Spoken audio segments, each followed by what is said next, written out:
Autrefois, il était un enfant qui vivait à la campagne avec ses parents et ses 2 frères. Il était le cadet et le préféré de ses parents.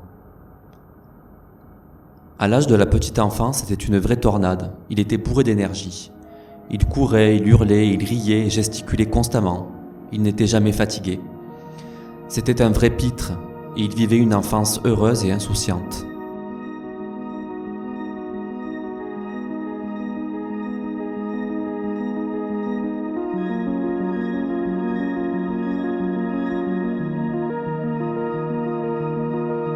À l'adolescence, il passait son temps à jouer à des jeux vidéo, à faire des collages inutiles et peindre des paysages. Il voulait devenir artiste, au désarroi de son père qui aurait préféré tout sauf ça. Pour lui, artiste n'était tout bonnement pas un métier. Lorsqu'il atteignit la majorité, il ressemblait encore à un jeune garçon prépubère. Il était timide, chétif et n'avait pas beaucoup grandi. On le surnommait la brindille. Ses parents s'inquiétaient pour son avenir. Il l'encourageait à sortir, à s'émanciper, suivre son frère aîné qui, lui, à l'inverse, exagérément extraverti, passait son temps à se travestir dans les lieux les plus branchés de la grande ville qui se situait à 1 heure de route du foyer familial.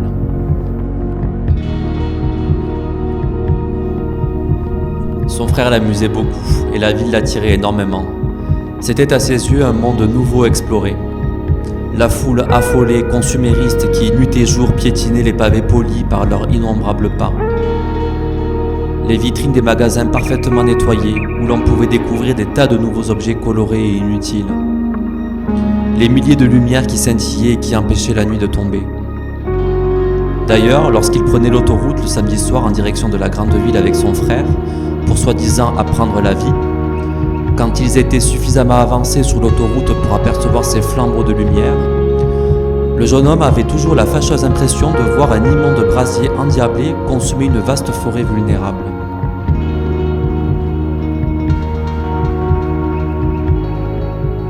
Un jour, il décida de louer un studio en plein centre de la grande ville.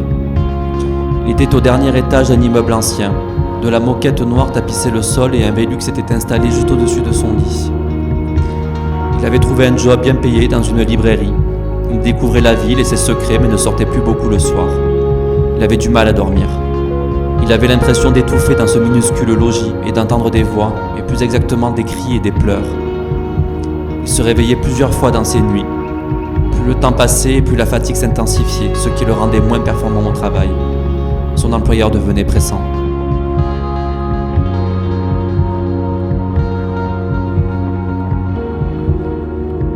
Une nuit d'été, il contemplait la voie lactée à travers la vitre de son Velux ouvert. Il craignait de réentendre les cris. Ses yeux se fermèrent lentement, les cris arrivaient sournoisement à ses oreilles. Il était tellement fatigué qu'il ne voulait pas y prêter attention. Les cris devenaient de plus en plus présents et de plus en plus forts. Il restait calme pour espérer trouver le sommeil, mais les cris retentissaient comme jamais auparavant. D'un bond, il s'apprêta à prendre son oreiller pour tenter d'étouffer les cris assourdissants, mais brusquement, il fut littéralement absorbé par la voie lactée. Le studio restait vide, avec comme seul souvenir du jeune homme les quelques livres et les objets achetés dans les boutiques luxuriantes de la grande ville.